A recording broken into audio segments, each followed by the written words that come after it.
The history of wine is, in many cases, the history of our world and the reflection of the people who inhabit it. It has accompanied us for more than 8,000 years.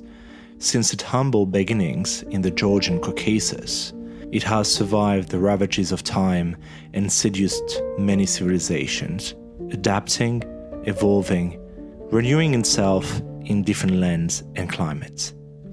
However, many parts of the world are unsuitable to grow vines.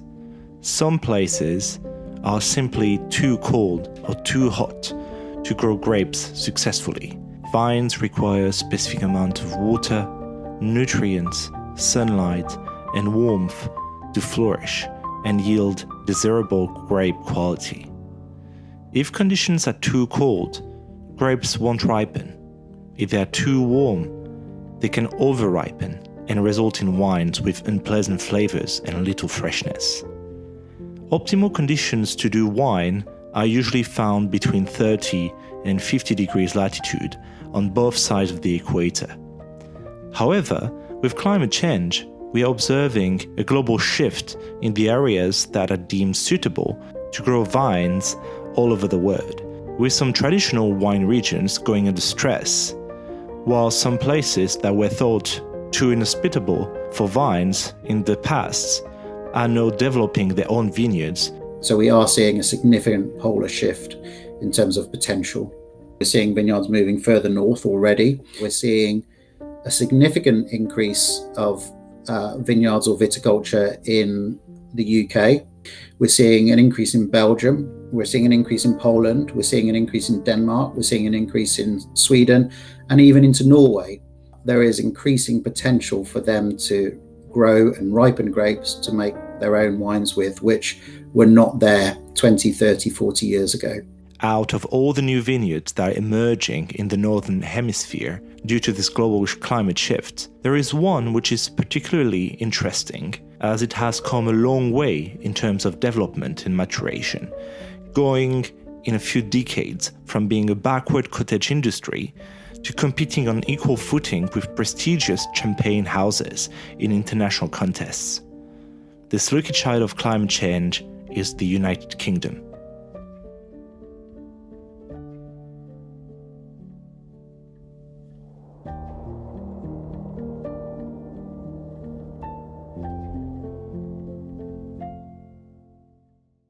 Within the UK at the moment, there's around 700 vineyards.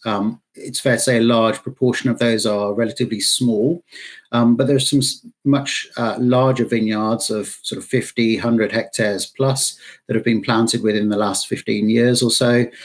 They're predominantly producing really high-end, high-quality sparkling wine. The production volume at the moment is around 8 to 10 million bottles annually, but we're seeing that number increase year on year as more vineyards are established.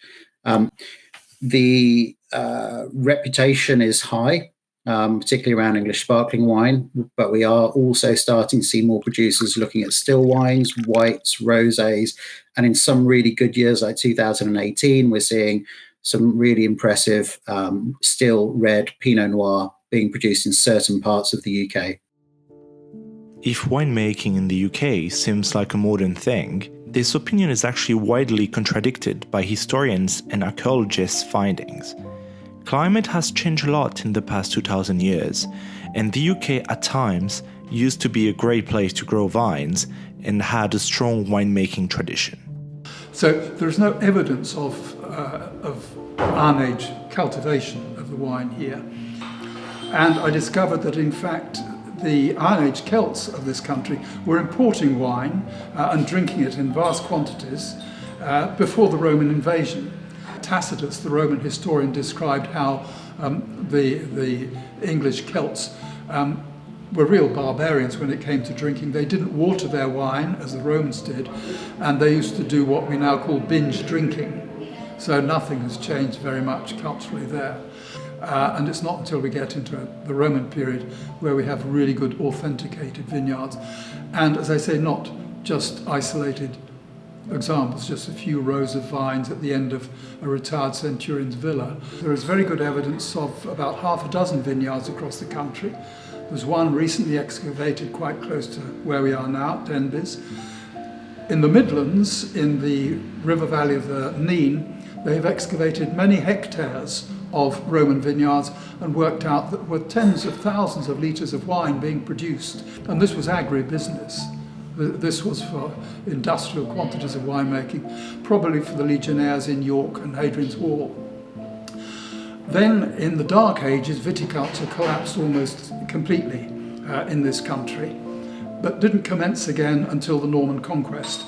And then in medieval England, medieval times, vineyards were developed all across the country, great extent. Of course, almost every monastery would have needed a vineyard for Holy Communion and for dressing wounds and things like that.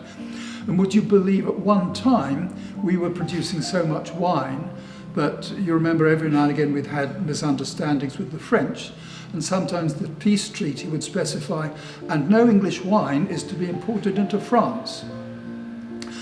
Then, after the Black Death, viticulture collapsed across most of England and didn't begin again until the end of the 19th century, when one or two eccentric gentlemen began to plant vineyards.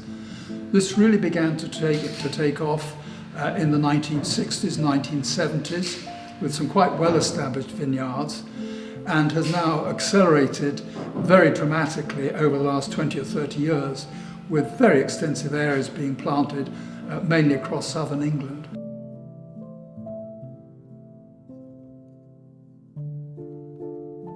So when I put together my database, I was interested in the geology, but something struck me. I could actually correlate the advance and retreat of vineyards across the country, correlative with temperature. It's often recognised that Roman Britain was slightly warmer than England is today. Temperature then dropped in the Dark Ages, the Saxon Sag, rose again in the medieval warm period, and then dropped in a period that we call the Little Ice Age, when we had much colder winters than we had before and at the present time. There are various factors which have obviously impacted on winemaking.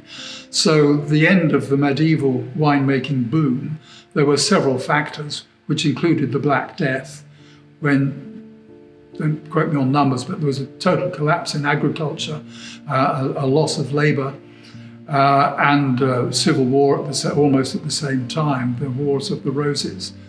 But this did correlate with a drop in temperature from this medieval warm period, when one writer at the time said you could walk from Gloucester to London in summer, going through underneath vines almost the whole journey, to the Little Ice Age, when we have no accurate temperature measurements, but we have proxy thermometers. And for example, Gilbert White of Selborne, a very famous naturalist, used to record when his tortoise went into hibernation in the autumn and when the tortoise came out in spring. So that's an indicator of temperature. And Parson Woodford of Norfolk, a clergyman, kept a very detailed diary in which he recorded, "Tonight it did freeze under my bed," which meant that his chamber potty was frozen in the morning. So we have these paleothermometers to work out temperature, as well as lacking accurate measurements like we have today. And now temperature is rising, viticulture is becoming much easier, and we're having a real renaissance of English viticulture across the country. Over the last 40 to 50 years, we've seen in the most dominantly planted parts of the UK, so mainly in the southeast of England, we've seen a shift during the growing season, which is roughly April through to October. We've seen a shift in temperature of about 1 degree. And it's that temperature change that means that varieties that are commercially desirable can be grown and they can be ripened to the levels they need to be ripened to make the wines that we're now making. So climate change has really underpinned the sector. We've seen warming growing season conditions. We've seen a very, very slight reduction in rainfall during the growing season. However, we still have weather in England, which means we still get variability. If climate change nowadays feels like an evidence, a few years back, it wasn't exactly the case.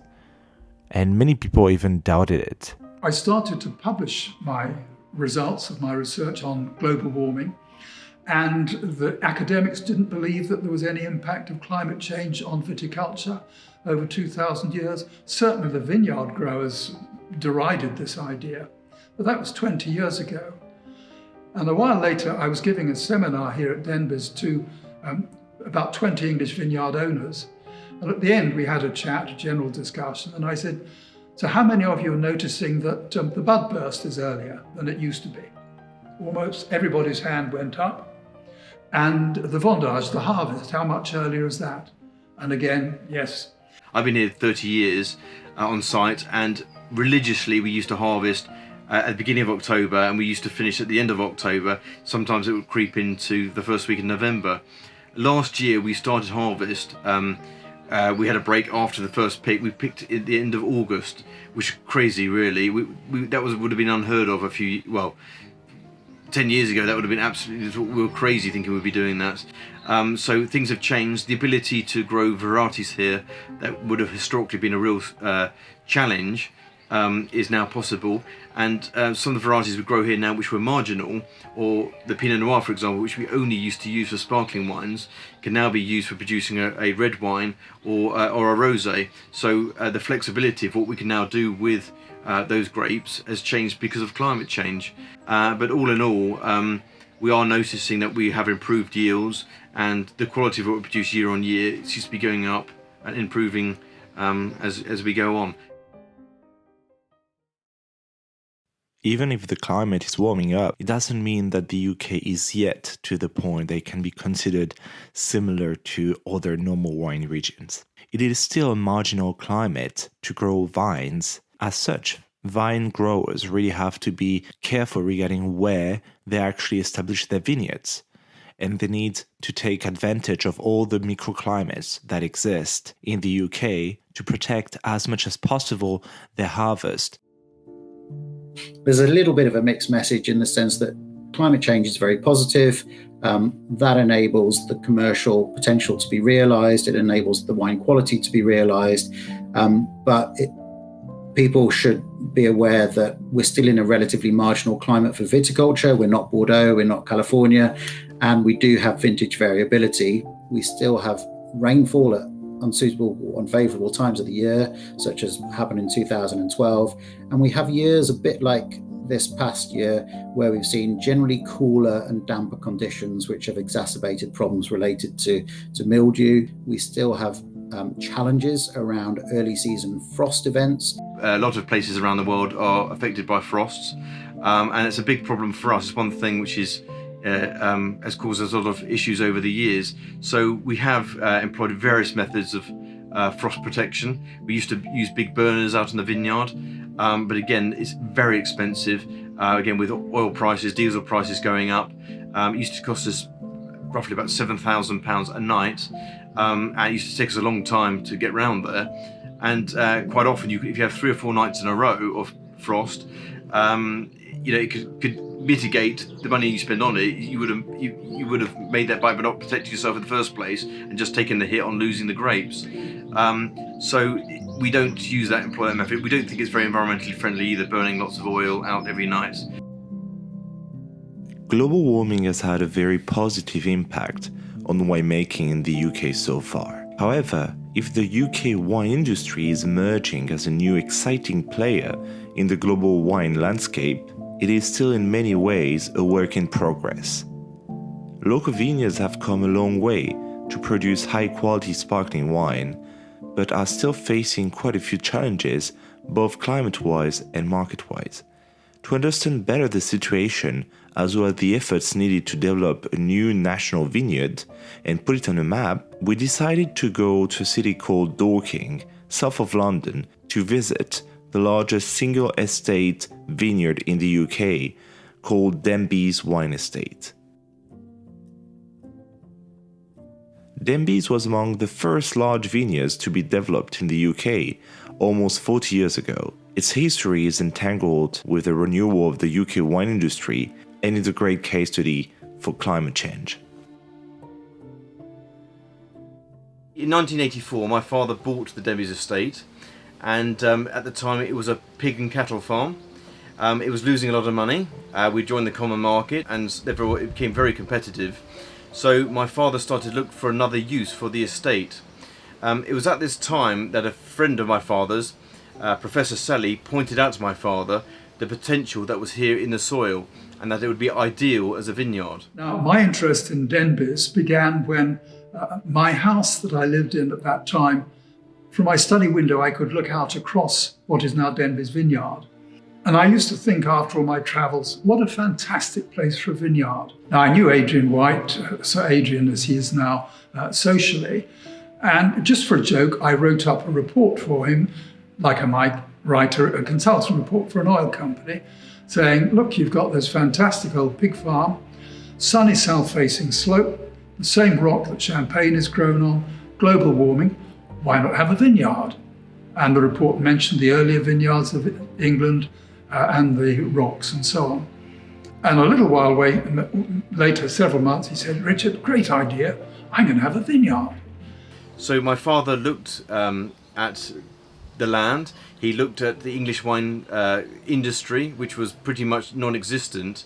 And English wine had a very poor reputation at the time. It was very much a cottage industry. Yeah, when we first had the idea of a vineyard here, people were concerned it was a bit of a white elephant, that it wouldn't work, and therefore they were very concerned about developing a big visitor centre here.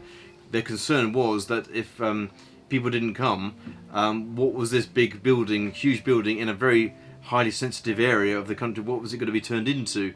So there were concerns about it, and you can understand for some people it is a beautiful area, and there were concerns about what this big development could be turned into. But we had conviction, we knew what we were trying to achieve, and unfortunately there hasn't been a lot of incentive of the government. It's been a lot of personal investment we've had to make in this business.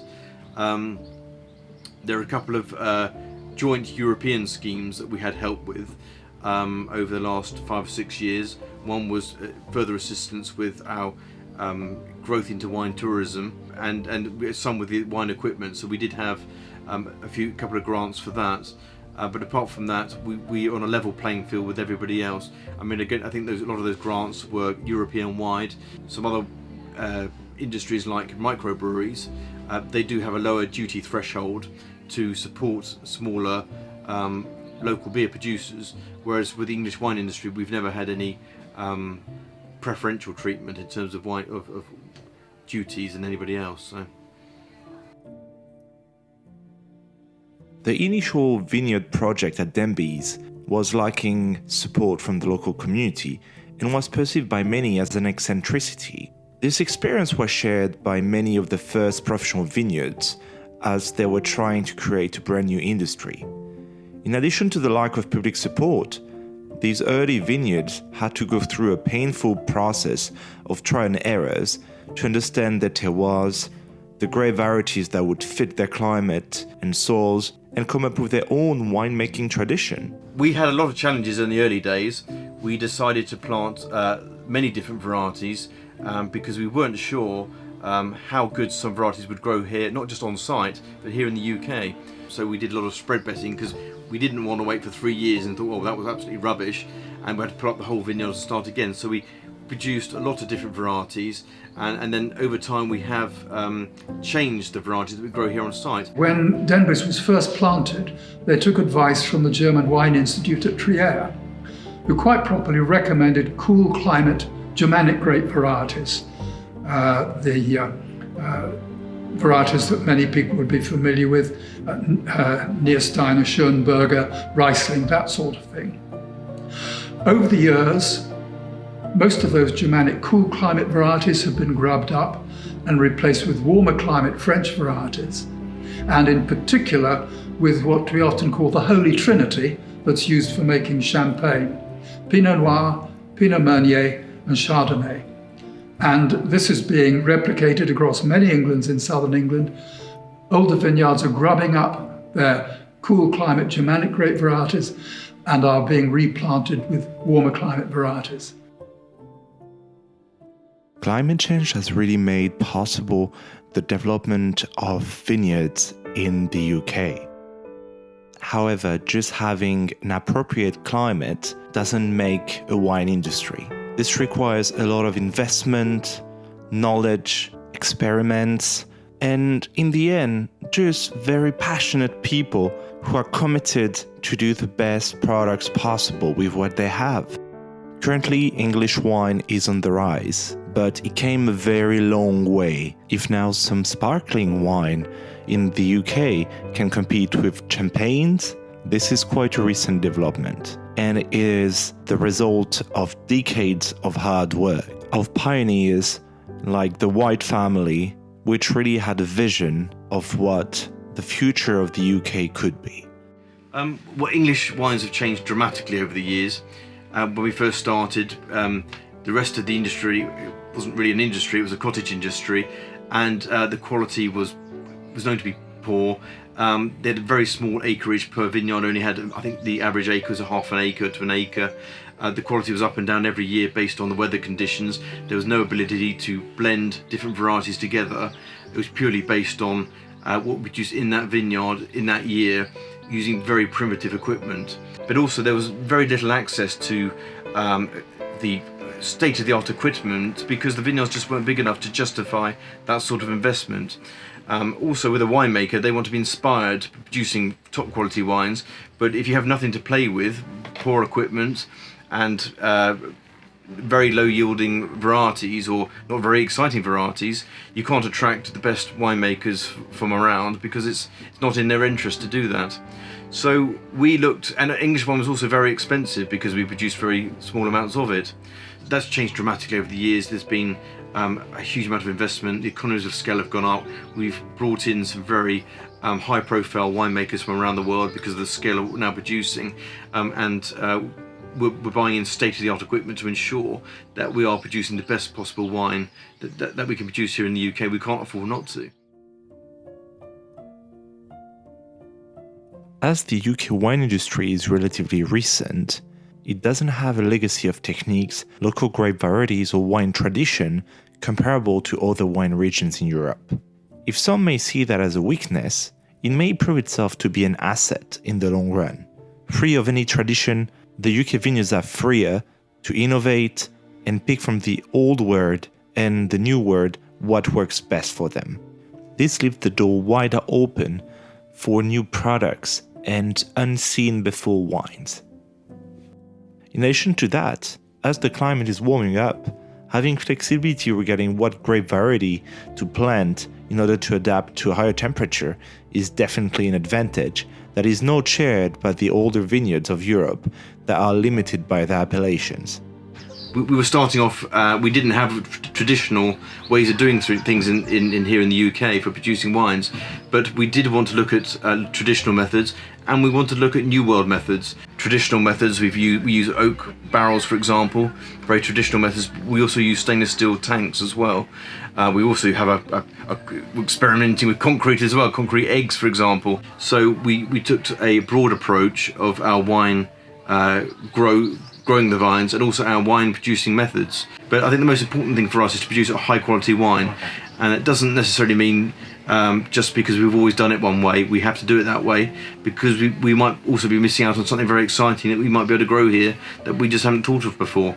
And this is why I think we have been successful over the years, because we haven't sat on our hands and done it just one way. We've looked at what other people are doing as well. So whether that means adopting new world methods or sticking to traditional, at the end of the day, it's producing a quality product. So it's what's in the bottle that counts.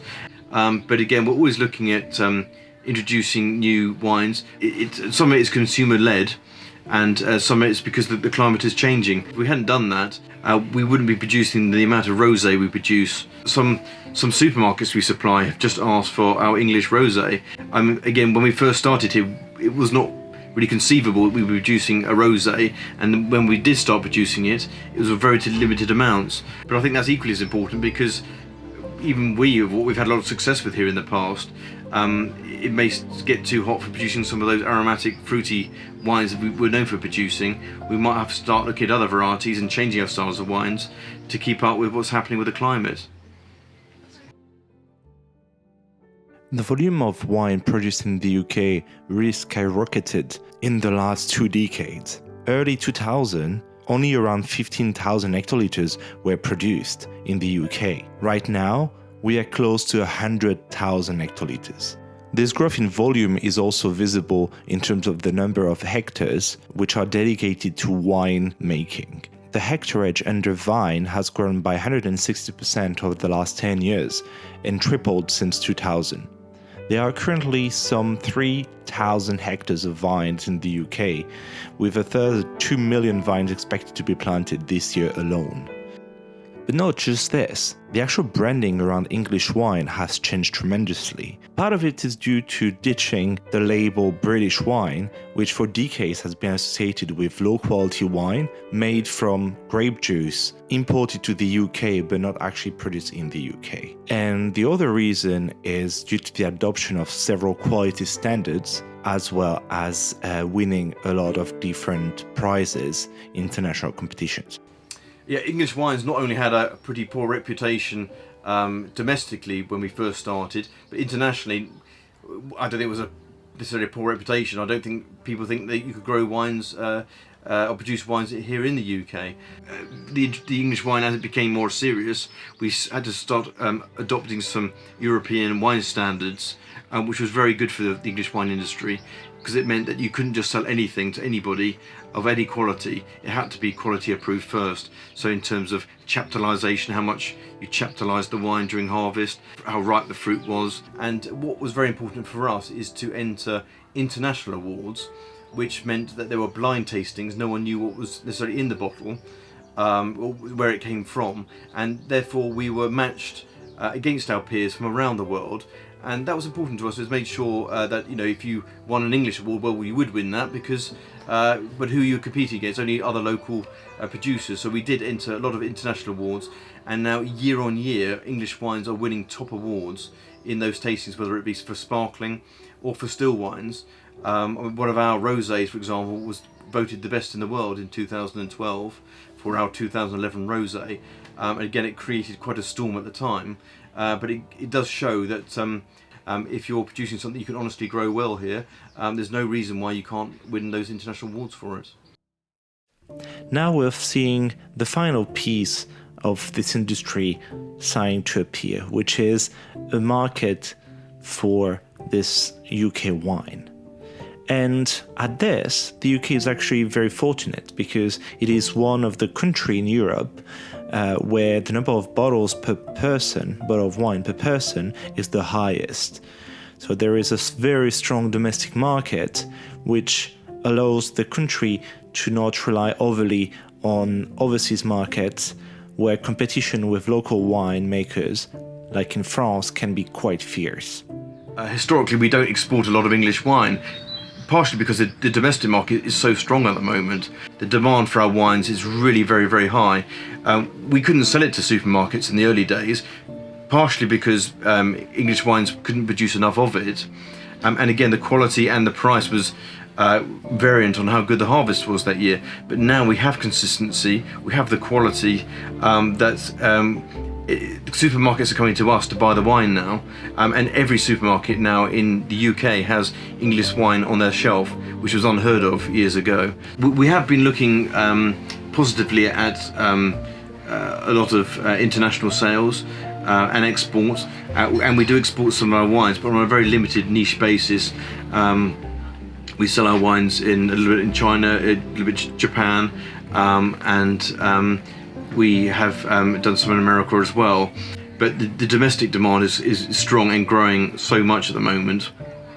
And because we haven't got to worry about with all the logistics of selling our wine internationally, and again, it's more profit or margin erosion when we're selling overseas. But we do export, and it's something we are looking at more at in the future, because the demand is growing for English wines overseas as well. With climate change, it is really hard to tell what the world of wine will look like in 10, 20, 30 years from now. But one thing seems quite clear. The UK and all the northern countries in Europe will really benefit from the situation. Some investors and French vineyard owners in places like Champagne in France have well understood this and are starting to buy land in the UK to prepare for this environmental change.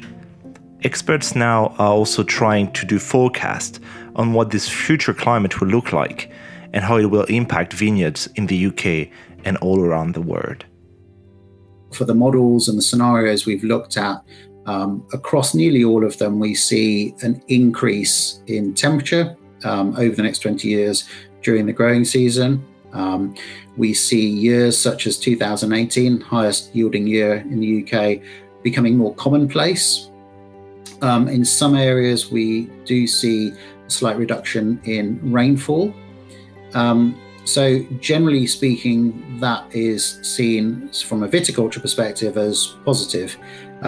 It means that yields should be increased, should be more consistently higher. It means that ripening the varieties we grow now should become a little bit easier. It means we can branch out in terms of wine styles. As I say, perversely, is a positive for growers in the UK, but we have to remember that other parts of the world, climate change is very negative for vine growing and wine production. If we look, for example, at the wildfires in California, in Australia, in Provence this year, they've devastated wine producing areas and they are increasing. Regardless of the fires, a severe increase in temperatures, as we have seen, means that a lot of the styles of wines that have been produced in the past can't be. The sugar levels are too high, the ripening profile's uneven, the alcohol levels are not commercially attractive. So when you include other problems such as water supply, etc., means that there are areas in the world where viticulture is under a lot of stress at the moment, and there needs to be a significant amount of adaptation taking place to enable them to cope with those conditions.